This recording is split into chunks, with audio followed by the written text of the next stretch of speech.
শুয়ে পালাতে হয়েছিল, বলেন সুবহানাল্লাহ। হ্যাঁ, গণতন্ত্র চিনি না আমি, জানি না গণতন্ত্র, গণতন্ত্র দেখিনি আমি, শুনেছি গণতন্ত্র। এরা এটা ছিল না, কথা কয় না। গণতন্ত্র চিনি না আমি, জানি না গণতন্ত্র, গণতন্ত্র দেখিনি আমি, শুনেছি গণতন্ত্র।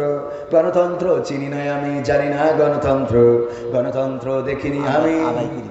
হ্যাঁ, ও তো মাথায় আসে, টেনশন করার দরকার নেই। শুনেছি গণতন্ত্র, শুনেছিলাম আমি বাংলাদেশে গণতান্ত্রিক রাজা, যখন যারে মনে চেয়েছিল ধরে দিয়েছিল সাজা। ঠিক না বেঠে? শুনেছিলাম আমি বাংলাদেশে গণতান্ত্রিক রাজা, যখন যারে মনে চেয়েছিল ধরে দিয়েছিল সাজা। কাউকে দিয়েছিল ফাঁসির দণ্ড, রেখেছিল আয়না ঘরে, কাউকে আবার লাশ বানিয়ে ভাসিয়েছিল সাগরে। কাউকে দিয়েছে ফাঁসির দণ্ড, রেখেছে আয়না ঘরে, কাউকে আবার লাশ বানিয়ে ভাসিয়েছে সাগরে। করেছে সব কিসের জোরে, ছিল কি দাদার মন্ত্র?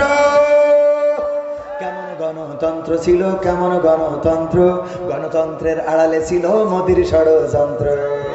কেমন গণতন্ত্র ছিল, কেমন গণতন্ত্র, গণতন্ত্রের আড়ালে ছিল দাদার ষড়যন্ত্র। শুনেছি আগে নির্বাচনে লাগতো টাকার নোট, দেখেছি আমরা ভোট করিতে লাগেনি কোনো ভোট। লেগেছে বলেন? ভোট তো লাগেনি। এমন অবস্থা ছিল, এক মুরব্বী ফজরের নামাজ পড়ে ভোটের মাঠে গিয়েছে, যাওয়ার পরে বলল, বাবা আমার নাম্বারটা কত দেখো, দেখে আমার ভোট দেওয়ার স্লিপটা দাও। নাম্বার দেখে বলতেছে, চাচা এত কষ্ট করে কেন আসলেন? কয় কেন আসবো না, ভোট দেওয়ার জন্য তো আইছি। কয় আপনি মুরব্বী মানুষ, এত কষ্ট করে আসলেন, আমরা তো আপনার কাজটা সেরে দিছি। কয় তা কি করে হবে, এই সকালবেলা তো আমরা রওনা দিছি। কইল আপনি রওনা দিয়েছেন কটার সময়? কয় ফজর পড়ে। ওরা কয় আমরা তাহাজ্জুদ পড়ে তো কাম সারিছি। কি করেছি? আমরা তো তাহাজ্জুদ পড়ে কাম সেরে ফেলেছি। ওগো চাচা আপনার কষ্ট করে আসা লাগবে না, আপনার কষ্ট আমাদের সহ্য হয় না, এই জন্যে আগেই আমরা তাহাজ্জুদ পড়ে ওই রাত্রি উঠে কাম সারিছি, আপনি যাইতে পারেন। চলে যাচ্ছে, আবার ডাক দিয়ে বলে, চাচা গো আর একটা কথা শোনেন, চাষিরে জন্য আবার কষ্ট করে পাঠায়েন না। কয় কেন? কয় চাষি তো, চাষির ভোট, বুড়ো বলতেছে চাষি তো মানে তোমার চাষিও কি ভোট দিয়েছে? বলছে হ্যাঁ চাষির ভোটটাও দিয়া শেষ। বলছে আরে কারে বিয়ে করিলাম রে আমার সোনার ময়না পাখি, কোন বাদোষে ভোট দিয়ে গেলি আমার দিলি ফাঁকি রে আমার কলজের ময়না পাখি। বুড়ো চাচা বলছে, ওরে আল্লাহ তোমার চাষির মতো নেমো খারাম পাওয়া যায় না, এত বড় নেমো খারাম কেমনে হইল, যার জন্য আমি এখনো পথ চেয়ে থাকি, সে এমন একটা কাজ কেমনে করে গেল। ওই ভোটের যারা দায়িত্বে বলতেছে, চাচা কেন, চাষি কি এমন অন্যায় করেছে? বলছে তোমার চাষি মারা গেছে আজ 11 বছর হয়ে গেল, 11 বছর পরে এসে ভোটটা দিয়ে গেল, কিন্তু আমার সাথে দেখা করে গেল না, এর মতো নেমো খারামের সাথে কেমনে আমি জান্নাতে যাব রে। কথা কি বোঝা গেছে? শুনেছি আগে নির্বাচনে লাগতো টাকার নোট, দেখেছি আমরা ভোট করিতে লাগেনি কোনো ভোট। ভোটের আগেই পাশ হয়েছে মন্ত্রী মিনিস্টার, লাগেনি মিছিল, লাগেনি মিটিং, লাগেনি তো পোস্টার। নির্বাচন কমিশন ছিল ইন্ডিয়ান কোন যন্ত্র।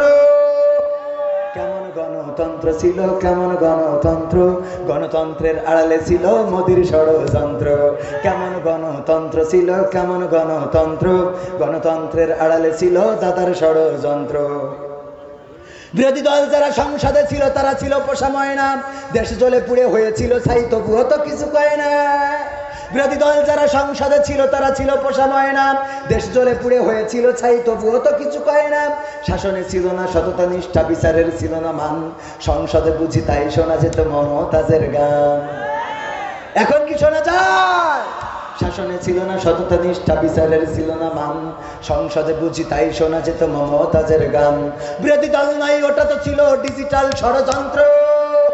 কেমন গণ গণতন্ত্র ছিল কেমন গণতন্ত্র, গণতন্ত্রের আড়ালে ছিল দাদার ষড়যন্ত্র। কেমন গণতন্ত্র ছিল কেমন গণতন্ত্র, গণতন্ত্রের আড়ালে ছিল মোদির ষড়যন্ত্র। নায়েবে রাসূল কোরআনের পাখি বলতো মানুষ যারে, সেই মানুষের 13টি বছর রেখেছিল কারাগারে। নায়েবে রাসূল কোরআনের খাদেম বলতো মানুষ যারে, সেই মানুষের 13টি বছর রেখেছিল কারাগারে। দিনের কথা বলতে গেলেই করতো গ্রেফতার, ইসলামী বই কোরআন হাদিস করতো যে উদ্ধার। কোরআনের কথা বলতে গেলেই করতো গ্রেফতার, ইসলামী বই কোরআন হাদিস করতো যে উদ্ধার। ওসবে নাকি থাকতো লেখা নাশকতার মন্ত্র। কেমন গণতন্ত্র ছিল কেমন গণতন্ত্র, গণতন্ত্রের আড়ালে ছিল দাদার ষড়। ছিল না ছিল না?